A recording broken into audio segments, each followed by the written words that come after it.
Hello my dear student, chemistry with এজেন চ্যানেলে সবাইকে স্বাগত।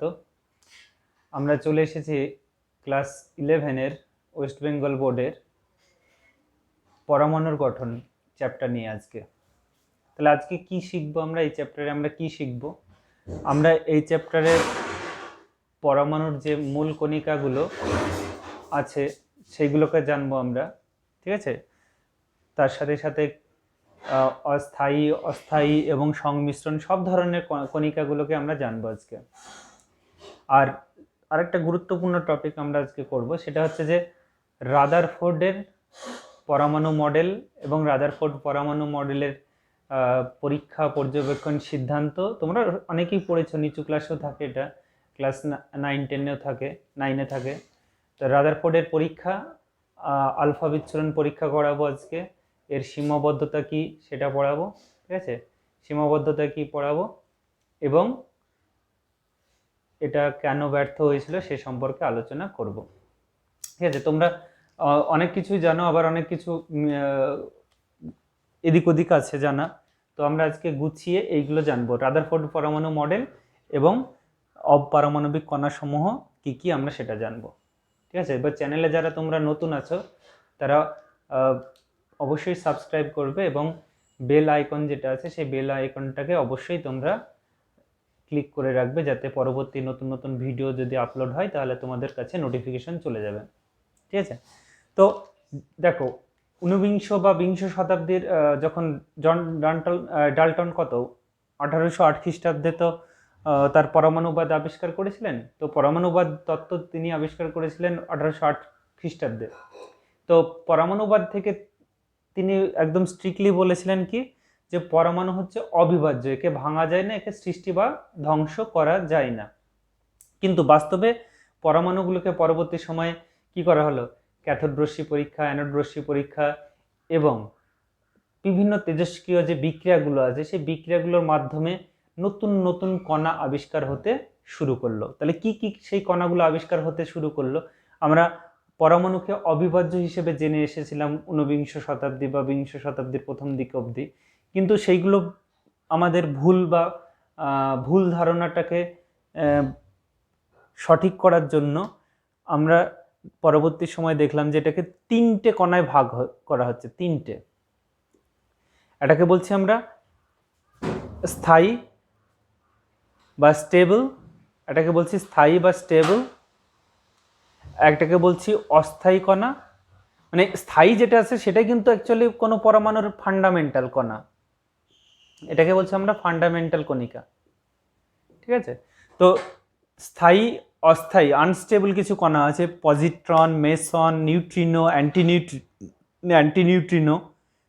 তো পজিট্রন কবে আবিষ্কার হলো, মেসন কবে আবিষ্কার হলো, এগুলো বিংশ শতাব্দীর দিকে আবিষ্কার হয়েছে এগুলো। তারপরে কিছু কণা আছে যেগুলো দুটোরই মানে কম্পোজিট কণা আছে, যেগুলো হচ্ছে আলফা এবং ডয়টেরন, এরা হচ্ছে কম্পোজিট কণা, ঠিক আছে? আমাদের মূল বা আদি কণা যেগুলো হচ্ছে সেগুলো হচ্ছে ইলেকট্রন, প্রোটন এবং নিউট্রন।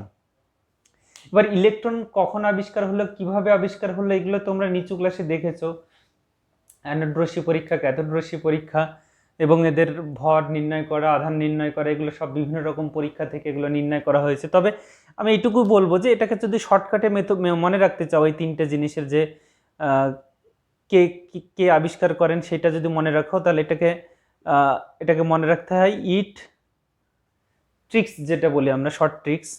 তাহলে ইট পরে বা পরে, নিচে,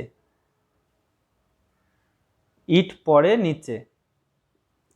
এখান থেকে আমরা কি কি শিখবো দেখো। ই মানে হচ্ছে কি ইলেকট্রন, আমরা আবিষ্কর্তার নাম আমরা সহজে মনে রাখতে পারি এই টেকনিকে, যে ই মানে কি ইলেকট্রন। ইলেকট্রন আবিষ্কার করেন কে? টমসন, তাই তো? তাহলে এই ইলেকট্রন থেকে আমাদের কি হয়ে গেল, এখান থেকে ইলেকট্রন। এবার ইলেকট্রনকে বিভিন্ন রূপে লেখা হয়, ই লেখা হয়, কখনো ই মাইনাস লেখা হয়, কখন এরকম করে লেখা হয় E-10, এরকম আকারেও লেখা হয়, কখন এখানে বিটা কণা বিটা মাইনাস হিসেবে লেখা হয়। মানে এর চিহ্ন এরকম যে অনেকগুলো এখানে চিহ্ন দ্বারা সূচিত করা হয়, কখনো ই, কখনো ই বার, কখনো ই, এর হচ্ছে আধান শূন্য, এই নেগেটিভ আধান একটা আছে, বিটা মাইনাস, তাহলে ইলেকট্রন আবিষ্কার করেন কে? টমসন। এটা হয়ে গেল আমাদের সহজে মনে রাখার জন্য টেকনিক। পরে বা পরে, তাহলে ইট পরে, প মানে কি? প্রোটন। প্রোটনকে আমরা কি লিখি? প্রোটনকে আমরা পি আকারে লিখি, ছোট করে পি, ঠিক আছে। অনেক সময় আমরা এটাকে 1H, এটা বিটা ই প্লাস হিসেবে অনেক সময় লেখা হয়, যে বিটা প্লাস বা বিটা প্লাসটা তো অন্য জিনিস। পি মানে হচ্ছে প্রোটন, বা 1H1 আমরা লিখি, যে 1H1 এটাকে প্রোটন আকারে লিখি, ঠিক আছে।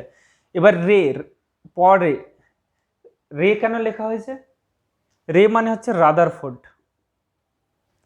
ঠিক আছে। রে মানে হচ্ছে র থেকে আমরা রাদারফোর্ড আবিষ্কার করেন বলে এটাকে আমরা পরে লিখছি, বোঝা গেল? তাহলে শর্ট ট্রিক্স আমরা শিখছি, দেখো। ই মানে হচ্ছে ইলেকট্রন, আবিষ্কার করেন কে? থমসন বা থমসন। প্রোটন আবিষ্কার করেন কে? রাদারফোর্ড। নিউট্রন, এবার নিউট্রন কে আবিষ্কার করেন? চে লেখা আছে। চে মানে হচ্ছে অ্যাকচুয়ালি শ্যাডউইককে আমরা চ্যাডউইকও বলা হয়। শ্যাডউইক তো নাম, এবার শ্যাডউইককে অনেক সময় ইংরেজি উচ্চারণে চ্যাডউইকও বলা হয়। তাহলে শ্যাডউইক আর চ্যাডউইক কিন্তু একই জিনিস, সেজন্য নিচে নিউট্রন আবিষ্কর্তা হচ্ছে শ্যাডউইক। নিউট্রন আবিষ্কর্তা শ্যাডউইক। তাহলে এইভাবে আমরা শর্টকাট মেথডে কার আবিষ্কর্তা কে সেটা আমরা কিন্তু জেনে গেলাম। ইট পরে নিচে বলে আমরা জেনে গেলাম। এবার নিউট্রনকে কিভাবে লেখা হয়? নিউট্রনকে ছোট হাতের এন অথবা N01 এরকম করে লেখা হয়, বোঝা গেল? তাহলে এবার এর মধ্যে কি হয়? এর মধ্যে ইলেকট্রনটা হচ্ছে নেগেটিভ আধানগ্রস্ত, এর আধান হচ্ছে নেগেটিভ, এর মান নেগেটিভ, -1.602 ইন্টু 10⁻⁻ কত? -19 কুলম, বা -4.8 ইন্টু 10⁻⁻10 ESU, ঠিক আছে। এর আধান হচ্ছে এটা, ইলেকট্রনের আধান। প্রোটনের আধান কত? এগুলো আমাদের পরবর্তী সময় লাগবে, এগুলোকে মনে রাখতে হবে। প্রোটনের আধান কত? এটা মান একই থাকবে, আধানটা শুধু প্লাস হয়ে যাবে। নিউট্রন তো আধানবিহীন, এর কোনো আধান নেই, তাহলে নিউট্রনের কোনো আধান থাকছে না। ভর যদি দেখি, ভর দেখলেন ইলেকট্রনের ভর কত? 9.1 ইন্টু 10⁻⁻28 গ্রাম, ঠিক আছে। ইলেকট্রনের ভর হচ্ছে 9.1 ইন্টু 10⁻⁻828 গ্রাম। যদি কেজিতে করা হয় তাহলে এটা কত হবে বলো তো? কেজিতে করলে কি করা হয়? 1000 দিয়ে ভাগ করে দিতে হয়, 1000 দিয়ে ভাগ করে দিলে এটা 10⁻31 কেজি হয়ে গেল। তাহলে ইলেকট্রনের ভর হলো, আধান হলো। এবার যদি প্রোটনের ভর দেখি, আমরা বলি তো প্রোটন এবং নিউট্রনের ভর সমান, কিন্তু অ্যাকচুয়ালি সামান্য ডিফারেন্স আছে। এর হচ্ছে 1.6725 ইন্টু 10⁻⁻24 গ্রাম। এটা কার ভর? এটা প্রোটনের ভর। 1.6725 ইন্টু 10⁻⁻24 গ্রাম। যদি কেজিতে করি তাহলে -27 হবে। 1.6725 ইন্টু 10⁻⁻24 গ্রাম। আর এটাতে যদি কেজিতে করি তাহলে 27 কেজি হয়ে যাবে। আর প্রোটনের ভর তো এটা। এবার ইলেকট্রনের এই নিউট্রনের ভর কত হবে? নিউট্রনের ভর হবে 1.675। দেখো এখানে আছে 25, এখানে কত? 5, আরও আছে এদিকে ঘর। এখানে ছিল 2 আর এখানে হয়ে গেল 5, তাহলে সামান্য পরিমাণ বেশি। কার ভর বেশি হচ্ছে? এটা হচ্ছে সামান্য পরিমাণ ভর বেশি হচ্ছে নিউট্রনের, 10⁻⁻24 গ্রাম, ঠিক আছে। 10⁻⁻24 গ্রাম। তাহলে আমরা ফান্ডামেন্টাল যে কণিকাগুলো আছে, স্থায়ী কণিকা, ইলেকট্রন, প্রোটন এবং নিউট্রন, এদের ভর দেখলাম, আধান দেখলাম, ঠিক আছে। এইগুলোকে আমাদের মোটামুটি এগুলো জিনিসগুলোকে আমাদের মনে রাখতে হবে, এগুলোকে মনে না রাখলে হবে না, ঠিক আছে। তো এই জিনিসগুলোকে মনে রাখতে পারলে আমাদের বাকি জিনিসগুলো পড়ার সুবিধা হবে, ঠিক আছে। তাহলে বোঝা গেল যে আমাদের কি কি জিনিসগুলোকে মনে রাখতে হচ্ছে। ইলেকট্রন, প্রোটন, নিউট্রন, এদের ভর, আধান এবং অবস্থান। অবস্থান যদি দেখি তাহলে ইলেকট্রনটা হচ্ছে কক্ষপথে থাকে, প্রোটন আর নিউট্রনটা কেন্দ্রে থাকে। প্রোটন এবং নিউট্রন হচ্ছে পরমাণুর কেন্দ্রে বা নিউক্লিয়াসে থাকে, বাকি এই ইলেকট্রনটা হচ্ছে বিভিন্ন কক্ষপথে ঘুরে বেড়ায়। তো এই চিহ্নগুলোকে মাথায় রাখবে তোমরা অবশ্যই।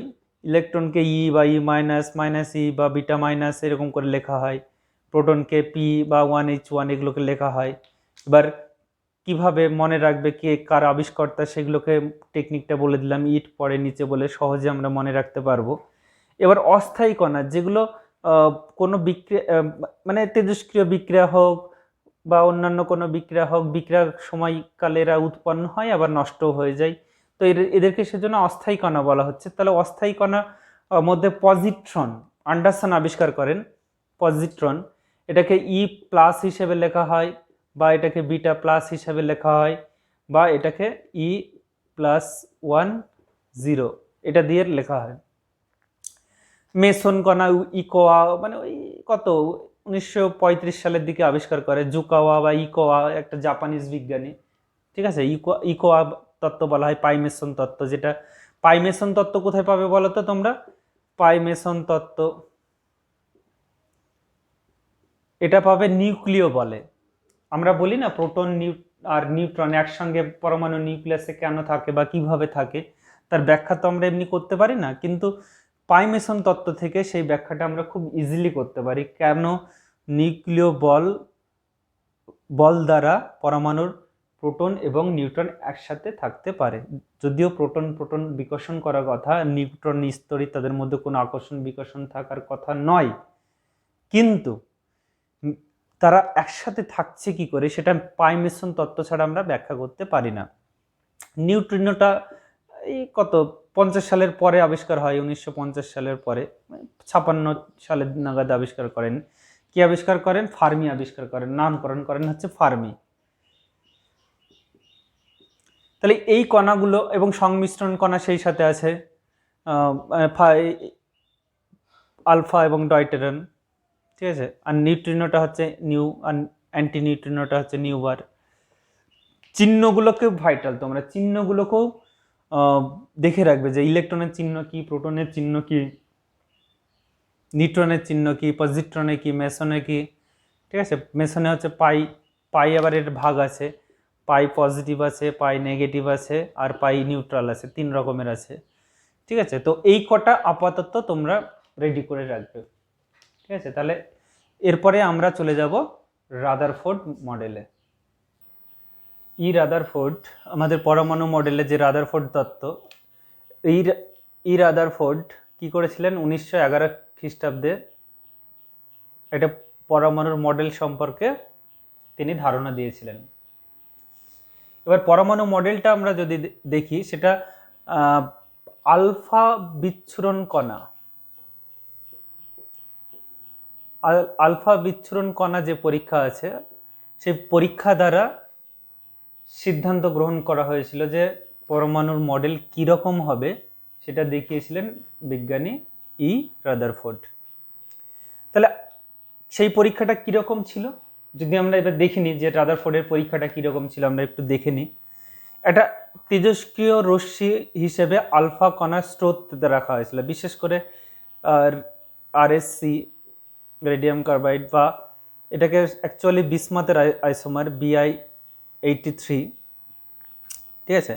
এর ভর সংখ্যা হচ্ছে 214। এখান থেকে আলফা কণার সোর্স হিসেবে বা উৎস হিসেবে নিয়েছিলেন তিনি।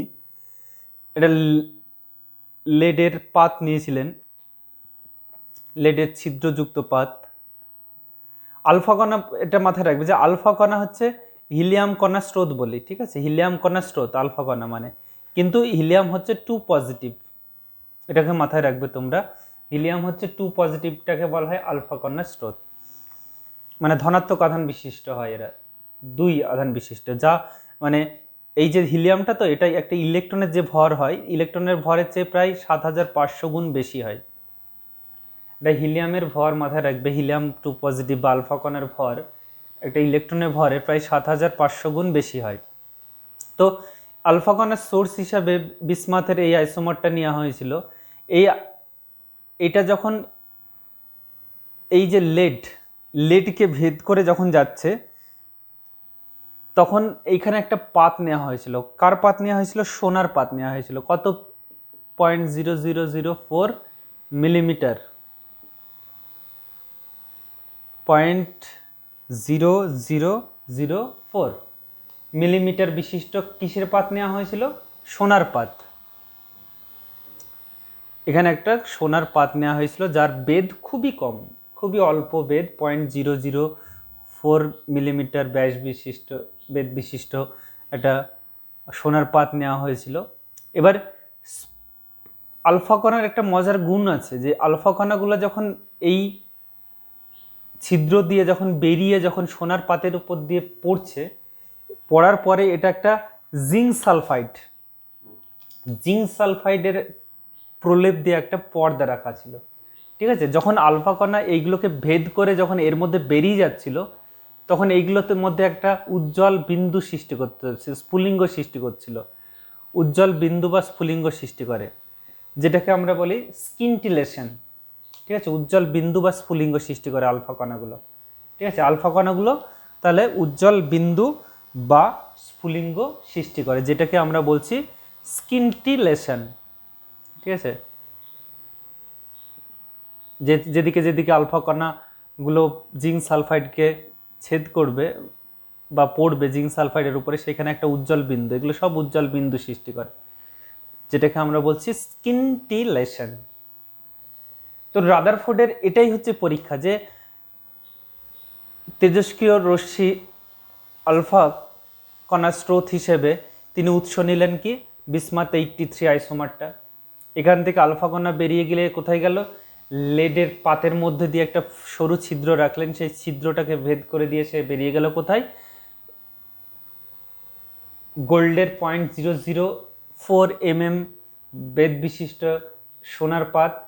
এবার সোনার পাত ভেদ করে দেখা গেল যে এবার এর মানে এটা দিয়ে এ কি করলো? জিঙ্ক সালফাইডের যে পর্দা আছে সেই পর্দায় আলফা কণাগুলোর বিন্দু বা স্ফুলিঙ্গ দেখা গেল। ঠিক আছে, এটাই ছিল তার পরীক্ষা। ঠিক আছে, এবার পর্যবেক্ষণ কি হলো? পর্যবেক্ষণে এসে তিনি দেখলেন যে যে কটা আলফা কণা তিনি পাঠিয়েছিলেন এখানে, তার সবটাই বলা হয় যে 20,000টি আলফা কণা পাঠানোর পর প্রায় 19,999টি আলফা কণা সোজা বেরিয়ে চলে যাচ্ছে, বা কোনোটা সামান্য বিক্ষেপ হচ্ছিল। এই যে পাত আছে, গোল্ডের পাত আছে, সেই গোল্ডের পাত ভেদ করে সব আলফা কণাগুলো কিন্তু বেরিয়ে গিয়েছিল। শুধুমাত্র 19,999টি দেখো বেরিয়ে গেছে। খুব মজার বিষয় যে 20,000টা তিনি আলফা কণা নিলেন, তার মধ্যে 19,999টি বেরিয়ে গেলেন বা সামান্য বিক্ষেপ ঘটল। কিন্তু একটি আলফা কণা দেখা গেল যে যেটা গতিপথ, সেই গতিপথের 90 ডিগ্রি অ্যাঙ্গেলে বেঁকিয়ে গেল। 90 ডিগ্রি অ্যাঙ্গেলে বেঁকিয়ে গেল। কোনো কোনো সময় দেখা যায় যে এটা 180 ডিগ্রি অ্যাঙ্গেলেও বেঁকিয়ে যেতে পারে।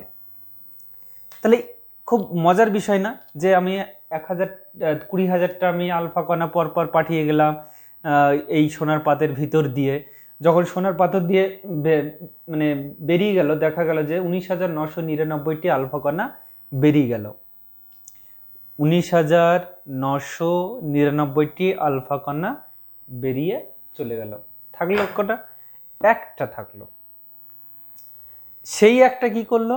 90 ডিগ্রি কোণে বা কোনো কোনো সময় 180 ডিগ্রি কোণে বিক্ষিপ্ত হলো, যা ধাতব পাত ভেদ করলো না। এরা এই একটা আলফা কণা ধাতব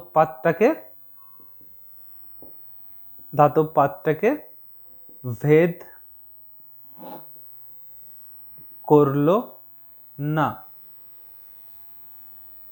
একটা কণা যে 90 ডিগ্রি অ্যাঙ্গেলে বা 180 ডিগ্রি অ্যাঙ্গেলে যেটা এখানে ছিল, এ হয়তো এখানে পাতটাকে ভেদ করে বেরিয়ে না গিয়ে ও আবার ফিরেও আসতে পারে 180 ডিগ্রি অ্যাঙ্গেলে, অথবা 90 ডিগ্রিতে বেঁকে যেতে পারে। এই ঘটনা ঘটলো একটা আলফা কণার ক্ষেত্রে। তো ব্যাপারটা বোঝা গেছে যে সেট আপটা কীরকম। আলফা কণার স্রোত হচ্ছে হিলিয়াম কণার স্রোত। হিলিয়াম মানে হচ্ছে আমরা জানি হিলিয়াম পরমাণু বলতে He2 4 এরকম আমরা জানি, কিন্তু এটা হিলিয়াম গ্যাসীয় পরমাণু। আর আলফা কণাটা হচ্ছে হিলিয়ামের 2+, মানে দ্বি আধান বিশিষ্ট হিলিয়ামকে বলা হয় এটা আলফা কণা বলা হয়, যেখানে হিলিয়ামের দুটো ইলেকট্রন থাকে না। মাথায় রাখবে তোমরা, মানে হিলিয়াম আর আলফা কণা একই জিনিস, অনেকে গুলিয়ে ফেলে। তোমরা কিন্তু কখনোই গোলাবে না যেটা হিলিয়াম আর আলফা কণা দুটো একই জিনিস, দুটো অবশ্যই আলাদা জিনিস, এটাকে মাথায় রাখবে তোমরা। ঠিক আছে, তো পরীক্ষাটা যদি আমরা একটু ডিটেলসে দেখি আর কি, একটু যদি জুম করে দেখি আর কি ব্যাপারটাকে, তাহলে কীরকম দেখব দেখা যাক যে জুম করে কীরকম দেখি। ঠিক আছে, জুম করে দেখি এবার। তাহলে আমরা যদি জুম করে দেখি তাহলে দেখতে পাবো কি, এইগুলো দেখো, এগুলো সব হচ্ছে আলফা কণার স্রোত। তাহলে আলফা কণার স্রোতগুলো এগুলো মনে করো গোল্ডের পরমাণু। তো গোল্ডের পরমাণুর ভিতর দিয়ে আলফা কণাগুলো দেখো সবই বেশিরভাগটা কি হচ্ছে, বেরিয়ে চলে যাচ্ছে। দুই একটা একটু বিক্ষিপ্ত হচ্ছে, যে এক একটা পরমাণুর ক্ষেত্রে একটু একটু বিক্ষিপ্ত হচ্ছে আলফা কণার স্রোতগুলো। এই যে আলফা কণার স্রোত, এবার একটাতে যদি এখানে ডাইরেক্ট আঘাত করে তাহলে কি হচ্ছে, এটা 90 ডিগ্রিতে দু একটা পরমাণু কি হচ্ছে, দুটো থেকে একটা, খুবই কম, দুই একটা পরমাণু কি করছে, দু একটা পরমাণু দেখা যাচ্ছে যে যে পথে গিয়েছিল, অর্থাৎ এই পথে গিয়ে এ 90 ডিগ্রিতে বেঁকিয়ে যেতে পারে, বা 180 ডিগ্রি, কোনো কোনো ক্ষেত্রে 180 ডিগ্রিতে যে পথে গিয়েছিল আবার সেই পথে ফিরে আসতে পারে। তাহলে কি দেখলেন তিনি, যে 20,000-এর মধ্যে 19,999টি প্রায় পুরো আলফা কণা সোনার পাতকে ভেদ করে বেরিয়ে চলে গেল। আর একটা বা দুটো কণা যে পথে গিয়েছিল সেখান থেকে 90 ডিগ্রি কোণে বিক্ষিপ্ত হলো, বা 180 ডিগ্রি কোণে বিক্ষিপ্ত হয়ে সোনার পাতকে ভেদ করতে পারলো না। এটাই তো মানে রাদারফোর্ডের মূল পরীক্ষা, তাই তো।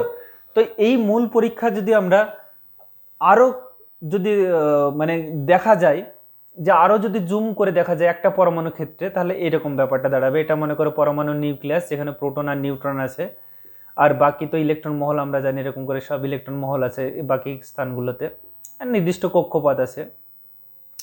আলফা কণা আসছে বেরিয়ে যাচ্ছে, আলফা কণা আসছে বেরিয়ে যাচ্ছে, আলফা কণা আসছে, মানে ইলিয়াম কণা He2+, দুই আধান বিশিষ্ট।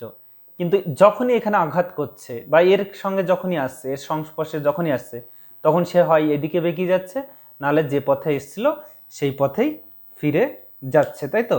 তাহলে আলফা কণার স্রোত যখন সরাসরি কোনো ধনাত্মক আধান বিশিষ্ট কণার দ্বারা বাধাপ্রাপ্ত হচ্ছে, তখনই কিন্তু সে সামান্য বেঁকিয়ে যাচ্ছে, অথবা যে পথে গিয়েছিল সেই পথে ফিরে আসছে, তাই তো। রাদারফোর্ড এই থেকে সিদ্ধান্ত আসলেন কি, তিনি কি সিদ্ধান্ত উপনীত হলেন, যে 1 নম্বর সিদ্ধান্ত, যে 20,000টা আলফা কণা নিয়েছিলেন, তার মধ্যে সবই বেরিয়ে চলে গেল।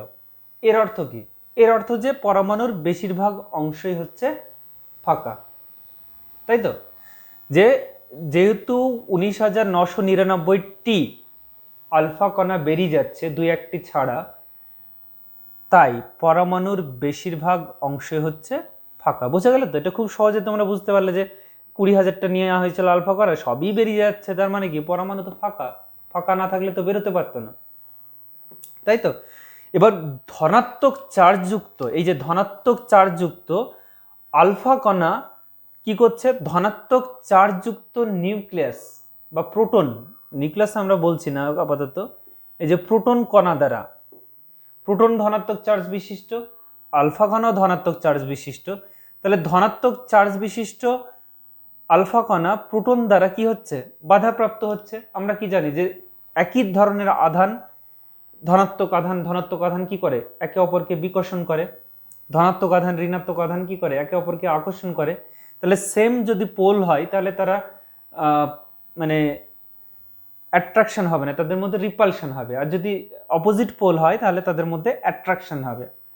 তাহলে এটা যেহেতু এও ধনাত্মক, তাহলে ধনাত্মক আধান কি করবে, একে অপরকে বিকর্ষণ করবে। আর সেই জন্যই আলফা কণার সাইজটাও অনেক বড়, তাহলে নিউক্লিয়াসকে আঘাত করে কি করছে, সব জায়গায় আলফা কণা বেরিয়ে যাচ্ছে উপর থেকে নিচ থেকে সবই বেরিয়ে যাচ্ছে, কিন্তু এক জায়গায় গিয়ে আঘাত পাচ্ছে, পেয়ে আবার ফিরে চলে আসছে। তার মানে নিশ্চয়ই আঘাতটা এমন জায়গায় হচ্ছে যে জায়গায় সমমেরু দ্বারা আঘাত হলে তবেই এটা সম্ভব হয়, তাই না? একই রকম আধান বিশিষ্ট হলে তবেই এটা সম্ভব হয়। সেজন্য এইটা হচ্ছে যে প্রোটন কণা দ্বারা ধনাত্মক আধান হিলিয়ামের ধনাত্মক আধানকে বিকর্ষণ করছে, ঠিক আছে?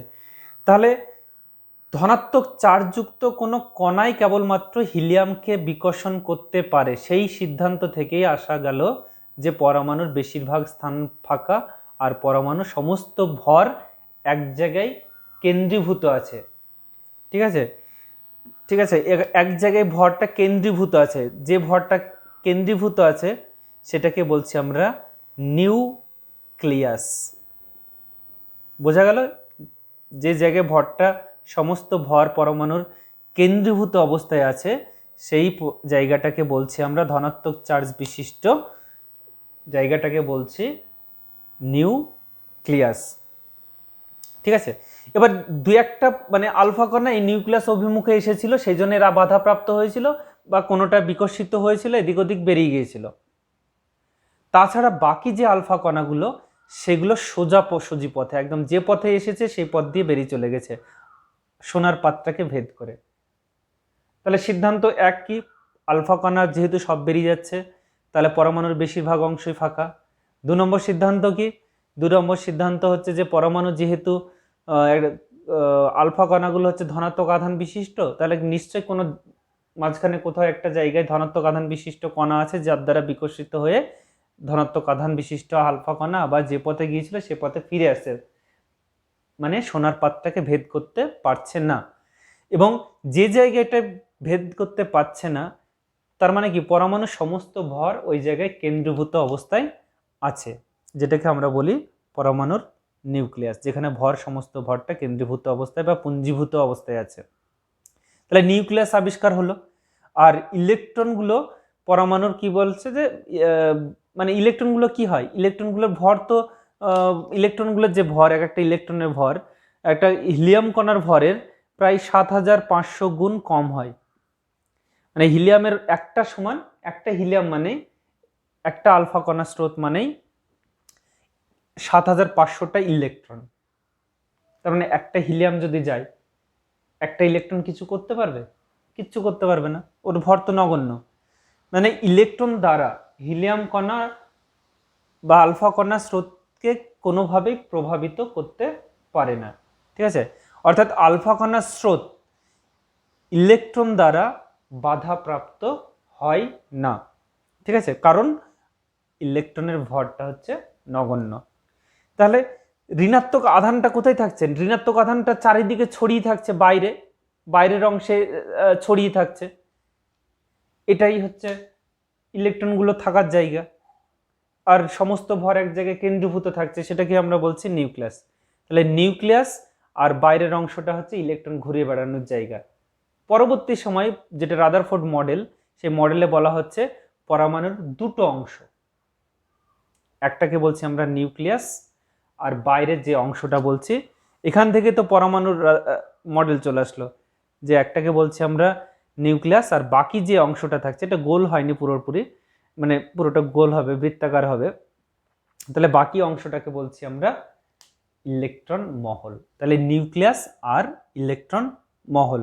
তাহলে রাদারফোর্ডের পরমাণুর যে মডেল, সেই মডেলের তত্ত্বগুলো কি কি বলা হয়েছিল, সেই তত্ত্বগুলো যদি আমরা দেখি এক এক করে যে কি কি বলা হয়েছিল সেগুলো আমরা দেখে নেব। তাহলে রাদারফোর্ডের যে পরমাণু মডেল, সেই পরমাণু মডেল থেকে আমরা কি কি পেলাম? তো এক নম্বর হচ্ছে যে প্রতিটি পরমাণুর যে কেন্দ্রস্থল, তাহলে প্রতিটি পরমাণুর যে কেন্দ্রস্থল, সেই কেন্দ্রস্থলে সমস্ত ধনাত্মক আধান কি হয়? কেন্দ্রীভূত অবস্থায় থাকে। তাহলে সেটাকেই বলা হচ্ছে পরমাণুর কেন্দ্রিন বা নিউক্লিয়াস। পরমাণুর সমস্ত ধনাত্মক আধানযুক্ত কণা যেখানে এক জায়গায় গুচ্ছিত অবস্থায় থাকছে সেটাকেই বলছি আমরা তার নিউক্লিয়াস বা কেন্দ্রিন। এবার তিনি বললেন কি যে পরমাণুর যে কেন্দ্র আছে বা নিউক্লিয়াস আছে, নিউক্লিয়াসের তুলনায় পরমাণুর যে পুরো আকার সেটা খুবই নগণ্য। পরমাণুর মোট যে আয়তন আর নিউক্লিয়াসের যে আয়তন যদি তুলনা করি, আমরা এরকম করে যদি 4/3 পাই আর কিউব করি বাই 4/3 পাই আর কিউব করি, তাহলে 4/3 এটা কেটে যাচ্ছে, তার মানে আর কিউব বাই আর কিউব মানে হচ্ছে 10⁻⁸ সেন্টিমিটার, এটা হচ্ছে পরমাণুর ব্যাসার্ধ কিউব, বা এটা 10⁻13 সেন্টিমিটার কিউব যদি করা হয়, এটার মান প্রায় 10⁻15 আসে।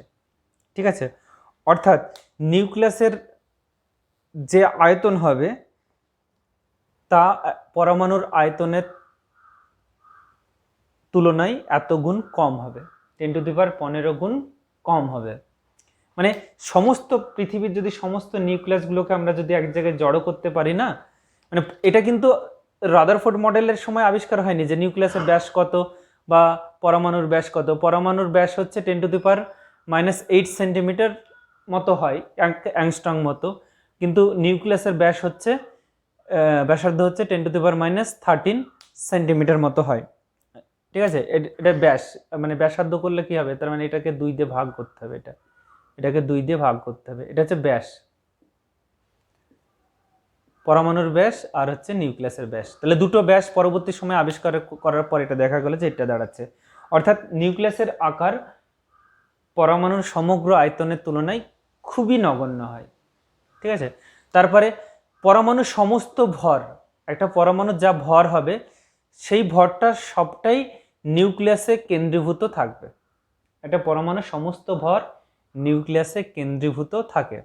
অ্যাকচুয়ালি পরমাণুর ভর বলতে আমরা কি বুঝি, পরমাণুর ভর বলতে আমরা নিউট্রন প্লাস প্রোটনের ভরটাকে, আমরা যোগফলটাকে বুঝি, নিউট্রন প্লাস প্রোটনের ভর।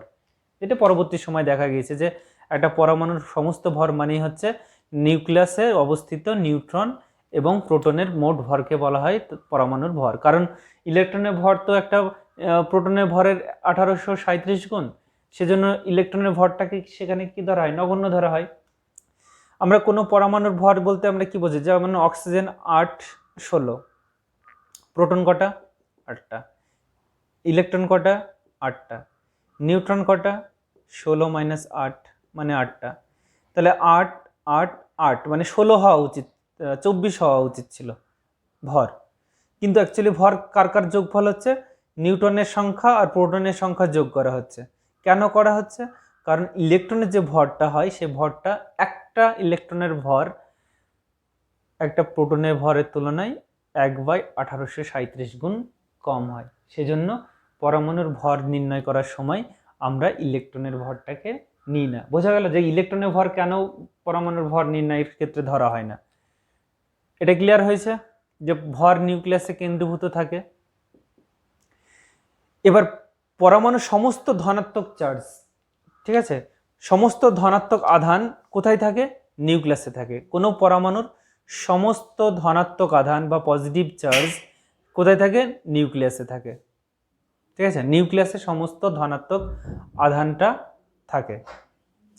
আর ইলেকট্রনগুলো যখন ঘোরে তখন সেটা হচ্ছে সমকেন্দ্রিক বৃত্তাকার। ইলেকট্রনগুলো কি থাকে, ঋণাত্মক আধান বিশিষ্ট যেটা ইলেকট্রন সেটা হচ্ছে পরমাণুর বাইরে, এটা বৃত্তাকার পথে আবর্তন করে।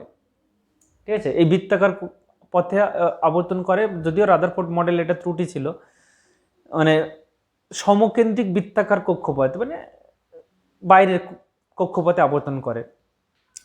এবার তারপরে প্রশ্ন আসছে তড়িৎ নিরপেক্ষতা। এটার মানে কি, যে ধনাত্মক আধান বিশিষ্ট কণাগুলি কোথায় থাকছে, নিউক্লিয়াসে থাকছে, মানে প্রোটন কণাগুলো নিউক্লিয়াসে থাকছে। তাহলে প্রোটন কণাগুলো যদি নিউক্লিয়াসে থাকে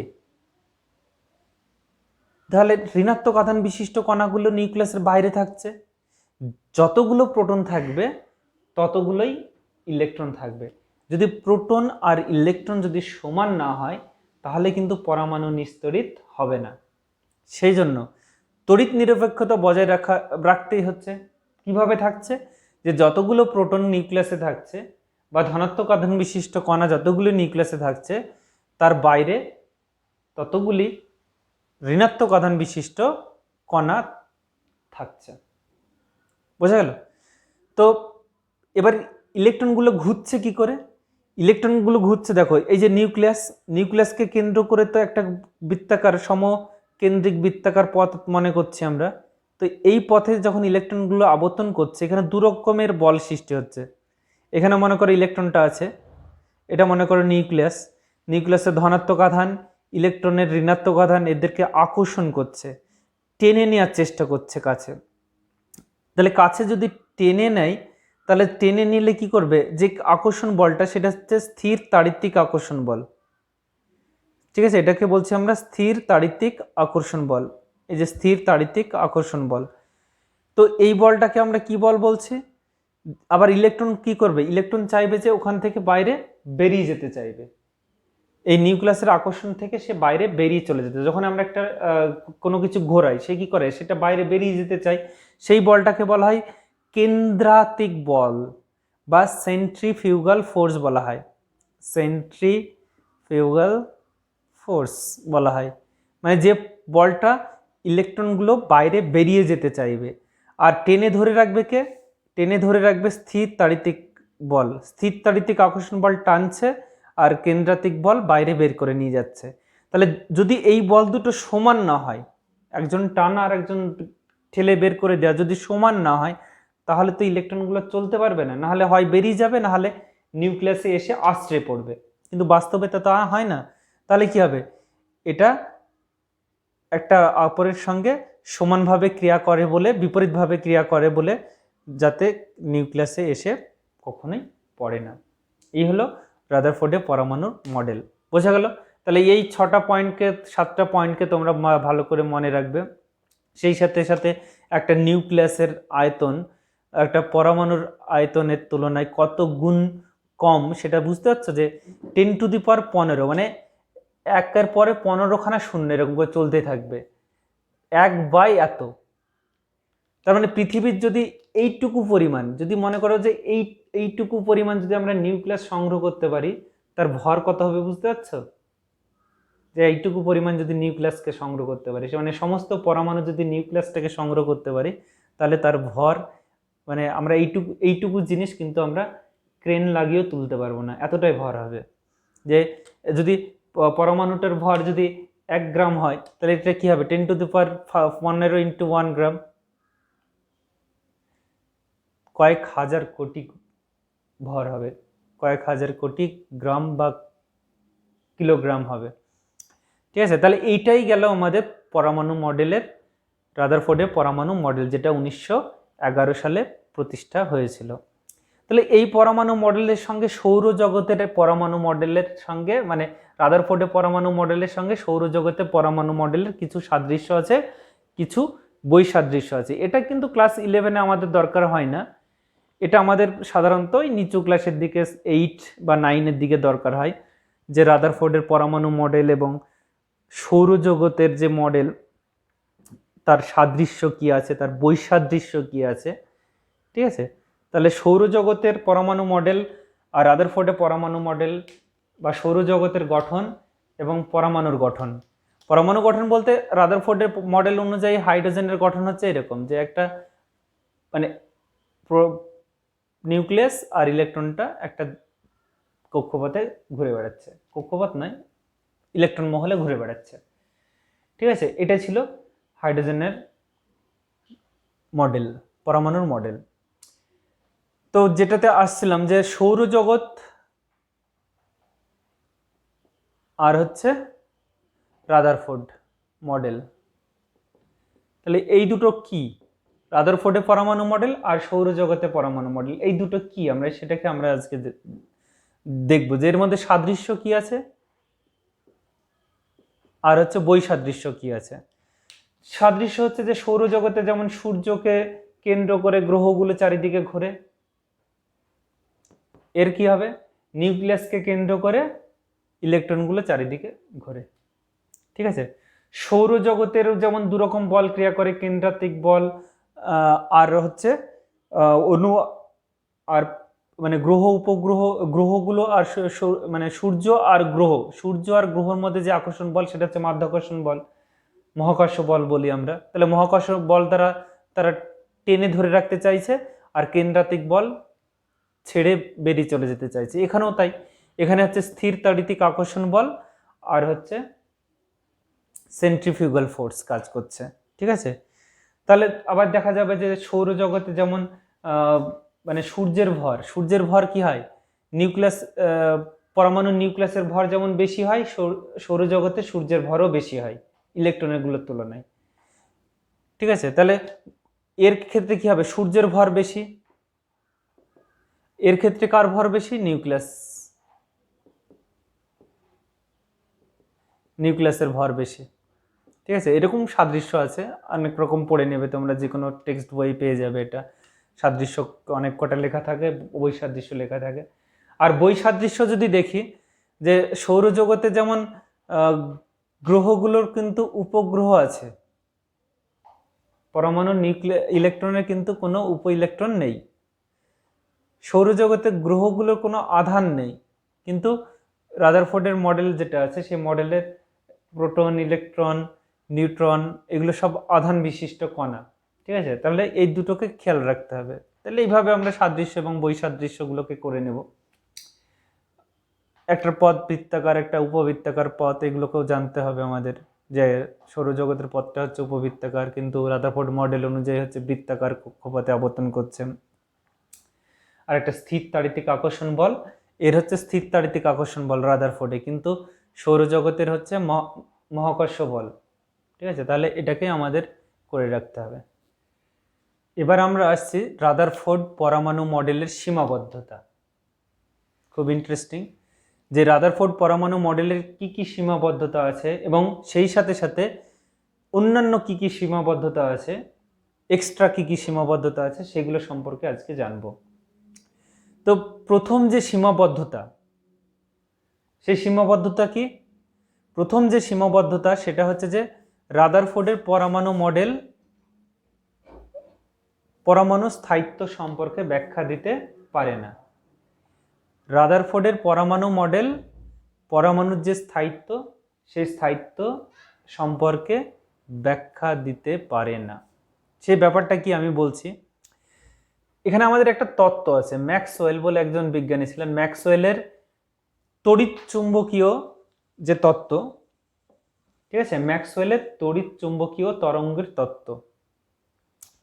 তাহলে তড়িৎ চুম্বকীয় তরঙ্গের যে তত্ত্ব, সেই তত্ত্বতে কি জানা যায়, যখন চার্জযুক্ত কণা বা পার্টিকেলস যখন আবর্তন করবে, মানে এখানে কি, এখানে হচ্ছে যে নিউক্লিয়াসটা হচ্ছে ধনাত্মক আধান বিশিষ্ট, আর বাকি কি থাকছে, বাকি মনে করো এটা ইলেকট্রনটা কি, ইলেকট্রনটা হচ্ছে নেগেটিভ আধান বিশিষ্ট। তাহলে এটা দুটো বিপরীত আধানযুক্ত বা চার্জযুক্ত কণা, যখন বিপরীত চার্জযুক্ত কণা একটা সাপেক্ষে আর একটা আবর্তন করবে, তখন কি হবে, এরা শক্তি বিকিরণ করবে, মানে এরা ক্রমশ শক্তিকে হারিয়ে ফেলবে।